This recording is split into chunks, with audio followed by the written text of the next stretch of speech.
The arrival of the Void Hunters.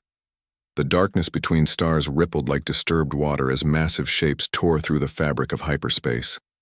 One by one, colossal vessels emerged at the edge of Earth's solar system, their black hulls absorbing light rather than reflecting it. The Draconian war fleet had arrived, and with it came the promise of humanity's extinction. General Zethkar stood on the command bridge of his flagship, the Void Render, watching Earth's small blue dot through the massive viewing screen. His scaled features showed no emotion as he observed the peaceful world spinning in the distance. This would be conquest number 43 for his fleet, and like all the others, it would be swift and decisive. The general's flagship stretched 15 kilometers from bow to stern, bristling with plasma cannons that could crack continents and gravitational bombs capable of shattering moons. Behind the Void Render, 24 other motherships hung in formation, each one a floating city of destruction. Thousands of smaller vessels swarmed between them like deadly insects, their pilots eager for the coming slaughter. Sub-Commander Vexthul, Zethkar called out, his voice carrying the authority of someone who had never been challenged. Report on the local defenses. Vexthul, a younger Draconian with ambitious eyes, manipulated his scanning console with practiced efficiency. General, their military presence is laughably primitive. A few orbital satellites, some research stations scattered throughout the system, and what appears to be a small fleet of cargo vessels near their red planet. Their most advanced warship seems to be a patrol craft currently stationed near their gas giant. Zethkar's mouth twisted into what passed for a smile among his species. 43 worlds, and still they make it so easy. Broadcast the standard ultimatum. Let's see how quickly these humans grovel. The transmission array activated, sending a faster-than-light message directly to Earth. Zethkar's image materialized in the signal, his reptilian features deliberately chosen to inspire terror. Primitive inhabitants of the Third World, his recorded voice declared, I am General Zethkar of the Draconian Empire. Your planet has been marked for conquest. You have 96 of your local hours to surrender unconditionally. Comply, and your deaths will be swift.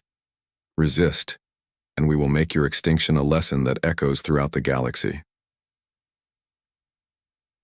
Deep beneath the Rocky Mountains, Commander Elena Vasquez received the alien transmission in the hidden depths of the terrestrial defense network. The facility stretched for kilometers underground, its existence known only to a select few. Elena had spent 15 years preparing for this moment. Ever since humanity's first encounter with hostile alien intelligence had convinced world leaders that Earth needed invisible guardians. Elena was a compact woman in her 40s. Her dark hair streaked with premature gray from years of carrying humanity's greatest secret. As the alien's ultimatum played on her screens, her expression remained perfectly calm. The other officers in the command center watched their leader with growing anxiety, but Elena showed no fear. Dr. Chen, she called to the brilliant physicist, working at a nearby console. Is Project Whisper ready for activation? Dr. Marcus Chen looked up from his quantum field calculations, his tired eyes showing the strain of decades spent developing humanity's most ambitious defense system. The network has been dormant for 10 years, but all stations are responding to test signals. The quantum resonance grid is stable across all nodes. We can begin Phase 1 whenever you give the order. Elena nodded slowly. Signal all hidden installations throughout the system. Transmit authorization code Phantom 7. Begin passive energy accumulation immediately. The message went out instantly, reaching secret facilities that officially didn't exist. On Europa, Captain Sarah Mitchell received the signal at what appeared to be a simple ice research station. In reality, the facility housed the most sensitive, gravitational wave detectors ever built by human hands. Sarah began powering up systems that had never been used at full capacity, quantum sensors so advanced they could track individual atoms moving through space. In the asteroid belt, Commander Jake Thompson's mining operation came alive with hidden purpose.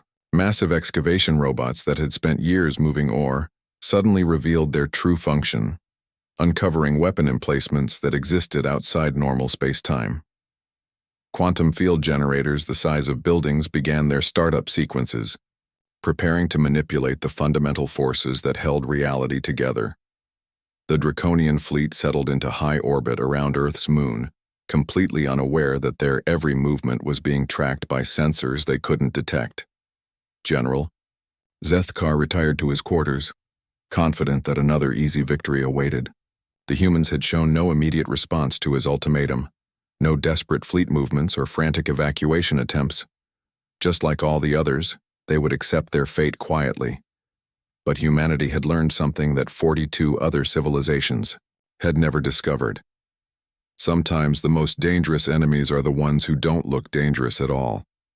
72 hours crawled by since the Draconian ultimatum, and space around Earth seemed almost peaceful. The alien fleet hung in the darkness like sleeping giants, their massive hulls reflecting starlight while their crews prepared for another routine conquest. General Zethkar stood in his private observation deck, watching Earth turn slowly below him. The blue marble looked so fragile, so defenseless. He couldn't help but feel disappointed. Another boring conquest without even the pretense of resistance. At least some species tried to negotiate or make desperate last stands. These humans were proving to be as spineless as they were primitive. General, Vexthul called from the bridge communication station. We're now 18 hours from the deadline. Should we begin targeting their major population centers as a final demonstration? Zethkar considered the question while gazing at the peaceful world below. Not yet. Let them sweat for a few more hours. Sometimes the anticipation of death is more effective than death itself. What the general couldn't see was the carefully orchestrated preparation happening across the solar system. The electromagnetic patterns his sensors dismissed as cosmic noise were actually coded communications between installations that officially didn't exist. Deep beneath Earth's surface, Dr. Chen made final adjustments to the quantum resonance array, while monitoring readings that would have been impossible just decades earlier. Network stability is holding at 98%, reported his assistant Dr. Lisa Park from her monitoring station. All transmitters are responding perfectly to activation signals. I still can't believe we managed to hide them as space debris and research stations for 15 years without anyone detecting their true purpose. Dr. Chen smiled grimly as he made another adjustment to the primary control matrix. The best camouflage is hiding in plain sight. Those pieces of space junk have been mapping every quantum signature in our solar system, learning the normal patterns of space-time itself. Now they're ready to make space very abnormal indeed. The quantum resonance array was humanity's greatest secret and most desperate gamble.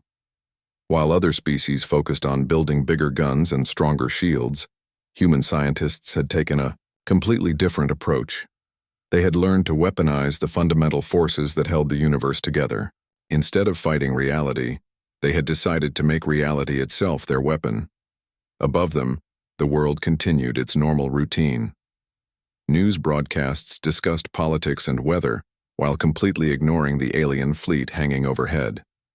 The global governments had agreed that mass panic would serve no purpose. Either humanity's secret defenses would work, or they wouldn't. Fear would only make defeat more certain. In coffee shops and schools, on busy streets and in quiet parks, people went about their daily lives. Some looked up at the night sky and wondered about the strange new stars that hadn't been there a week ago. But most were too busy with their own concerns to worry about things beyond their atmosphere. This was exactly what General Zethkar saw when he scanned the planet below, a civilization in denial, pretending that death wasn't hanging over their heads.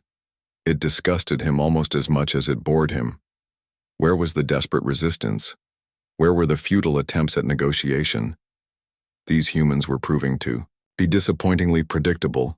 Sub-Commander, he finally called out, his patience wearing thin. Target their orbital research stations. We'll give these primitives a demonstration of what happens to those who ignore the Draconian Empire. Vexthul's claws danced across his targeting console with practiced precision. Weapons locked on 3 installations, General. Shall I use minimal force? Use whatever force amuses you, Zethkar replied coldly. Make it spectacular. I want their governments to understand what's coming. The Void Render rotated slightly, bringing its primary plasma batteries to bear on a small research station orbiting Earth's North Pole. the weapon systems charged with a deep humming sound that vibrated through the massive ship's hull. Other vessels in the fleet followed suit, targeting a communications relay near Mars and a deep space observatory at the edge of the asteroid belt. "Fire," Zethkar commanded. Brilliant streams of superheated plasma lanced across the void, crossing millions of kilometers in seconds. The first station simply vaporized in a flash of white light, its metal structure unable to withstand temperatures that could melt planets. The second target activated emergency shields, but the Draconian weapons punched through them like tissue paper. The third installation broadcast a brief distress signal before it too became expanding gas and debris. "Direct hits on all targets," Vexthul reported with satisfaction. No survivors detected. Zethkar watched the expanding clouds of wreckage and felt his mood improve slightly. There. Now perhaps these humans will understand the futility of silence. Monitor their communications. I expect desperate pleas for mercy within the hour. But the hours passed and still no response came from Earth. If anything, the planet seemed even quieter than before. General Zethkar found himself pacing his bridge, his tail lashing back and forth in growing irritation. This wasn't normal behavior for any species facing extinction. "Sir," one of his sensor operators called out nervously, "I'm detecting unusual readings throughout the system." "What kind of readings?" Zethkar demanded, moving to the sensor station. The young Draconian's hands trembled slightly as he pointed to his displays. "Quantum fluctuations, General. They're very faint, but they're appearing everywhere at once. It's almost like space itself is vibrating." Zethkar studied the readings with growing unease. The patterns made no sense according to normal physics. Quantum fluctuations were supposed to be random, chaotic events that happened at the subatomic level. These readings showed organization, purpose, as if someone was manipulating the fundamental forces of reality itself. "Could it be some kind of weapon?" Vexthul asked, joining them at the sensor station. "Impossible," Zethkar replied, but his voice lacked its usual confidence. "These humans barely understand faster than light travel. They couldn't possibly have developed quantum manipulation technology." But even as he spoke the words, he didn't quite believe them. The interference patterns were too uniform, too purposeful. It felt like someone was conducting an orchestra, and the instruments were the basic forces of the universe itself. What General Zethkar couldn't see was the invisible network that now completely surrounded his entire fleet. Hidden throughout the solar system, humanity's quantum resonance stations had been quietly building power for 3 days. Each installation looked like innocent space debris or simple research equipment, but together they formed the most sophisticated trap ever, devised by any species in the galaxy. The Draconians had arrived expecting another easy conquest. Instead, they had flown directly into the center of humanity's web, and now the web was beginning to close around them. Earth's children had spent decades learning to make friends with the universe itself, and they were about to show their unwelcome visitors what happened when you threatened their home. The countdown to humanity's response had begun, and reality itself was about to become a weapon. When reality becomes a weapon, the final 24 hours began with General Zethkar's patience finally reaching its breaking point. The human silence had transformed from amusing to insulting, and now it bordered on the incomprehensible. No species in the galaxy's recorded history had ever remained this quiet when facing extinction. Even the most primitive civilizations had at least tried to communicate, to beg, to negotiate something before the end. Standing on his command bridge, Zethkar watched Earth's peaceful rotation with growing fury. The planet looked exactly the same as it had 4 days ago, showing no signs of panic, no evidence of preparation, no indication that its inhabitants understood they were about to die. It was as if the entire world had simply decided to ignore the most powerful military force in known space. "Sub-Commander Vexthul," the general snarled, his reptilian features twisted with rage. "I've had enough of this pathetic display. Begin the final assault. Target their largest population centers and reduce them to ash. If these humans want to pretend we don't exist, we'll make our presence undeniably clear." Vexthul's claws moved across his tactical display with practiced efficiency. Targeting systems are online, General. Primary targets locked on their major cities: New York, London, Tokyo, and Beijing. Shall I coordinate a simultaneous strike? Yes, Zethkar hissed. End this farce. Show the galaxy what happens to worlds that dare ignore the Draconian Empire. Throughout the fleet, massive weapons systems began their final charging sequences. Plasma cannons capable of melting continents rotated toward Earth's surface. Gravitational bombs that could shatter tectonic plates were loaded into their launch tubes. The combined firepower of 25 motherships prepared to unleash devastation that would make Earth uninhabitable for centuries. But deep beneath the Colorado mountains, Commander Elena Vasquez had been waiting for exactly this moment. The Wigurium underground command center buzzed with controlled activity, as dozens of technicians monitored displays showing quantum field fluctuations across the entire solar system. She had spent 4 days watching the Draconians position themselves exactly where humanity needed them to be. Dr. Chen, Elena called out, her voice steady despite the weight of what she was about to order. Are we at optimal resonance? Dr. Marcus, Chen looked up from his quantum calculations, his tired eyes now sharp with anticipation. All nodes are synchronized, Commander. The fleet is completely surrounded by our resonance grid. Quantum field density is at maximum sustainable levels. We're ready to initiate the cascade. Elena took a deep breath. 15 years of preparation, decades of scientific advancement, and the hopes of 8 billion people all came down to this single moment. All stations, this is Terrestrial Defense Command. Authorization code Phantom 7. Initiate Project Whisper. Make reality our weapon. The signal went out at the speed of light, reaching every hidden installation in the solar system simultaneously. On Europa, Captain Sarah Mitchell's fingers flew across her control panel as she activated gravitational wave generators that had been disguised as ice mining equipment for over a decade. In the asteroid belt, Commander Jake Thompson's fake mining operation revealed its true purpose as quantum field manipulators came online, each one powerful enough to bend space-time itself. Hidden throughout the solar system, 47 installations that had masqueraded as research stations, communication relays, and space debris suddenly revealed their true nature.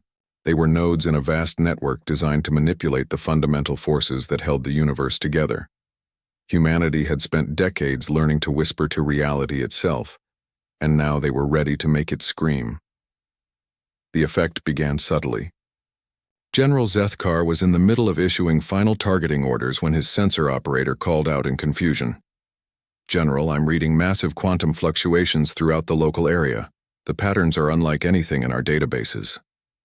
Elaborate, Zethkar demanded, moving to the sensor station. The young Draconian's hands trembled as he tried to interpret the readings. Sir, it's as if space itself is becoming unstable. The quantum foam that underlies normal reality is showing organized patterns. This should be impossible according to known physics. Before Zethkar could respond, the first visible signs of humanity's weapon began to manifest. The space around his fleet started to shimmer like heat waves rising from hot pavement.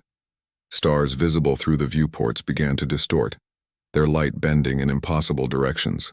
The familiar black of space itself seemed to be developing a strange, oily quality. Sub-Commander, Zethkar barked, his voice showing the first hints of uncertainty. What's happening to our targeting systems? Vexthul's claws clicked frantically across his console. General, our weapons are experiencing massive interference. The targeting computers can't lock onto the planet's surface. It's as if the space between us and the target is constantly shifting. The reality distortions were spreading rapidly now. What had started as barely visible shimmer effects were becoming obvious tears in the fabric of space-time itself. Through the viewports of the Draconian ships, crew members watched in growing horror as the universe around them began to break down. Dr. Chen monitored the cascade from his underground laboratory, watching readings that represented forces beyond normal comprehension. Resonance cascade is proceeding perfectly, he reported to Commander Vasquez. The quantum field manipulators are working in harmony to create localized space-time instabilities around each enemy vessel. Their ships are being isolated in individual reality bubbles. Explain it in terms I can understand, Elena requested, her eyes never leaving the main display. "Imagine reality as a vast ocean," Dr. Chen said, his voice filled with scientific wonder. "We've learned to create whirlpools in that ocean, and the Draconian fleet is being pulled into dozens of separate whirlpools simultaneously. Each ship is becoming isolated in its own pocket of unstable spacetime. Aboard the Void Render, chaos was beginning to spread as the crew realized their predicament. The ship's massive hull was groaning under stresses that shouldn't exist, as if the vessel was being pulled in multiple directions at once. Emergency alarms blared throughout the corridors as artificial gravity fluctuated wildly.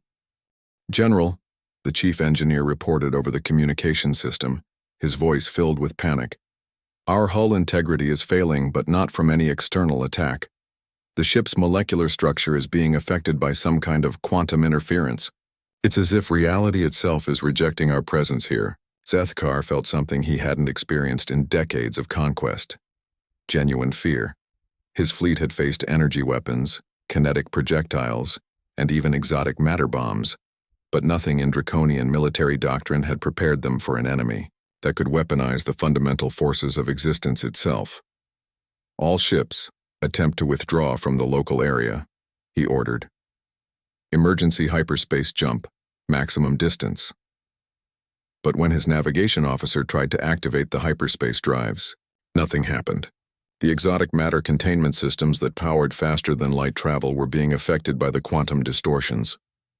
The ships that had arrived through hyperspace were now trapped in normal space, surrounded by a reality that no longer followed normal rules.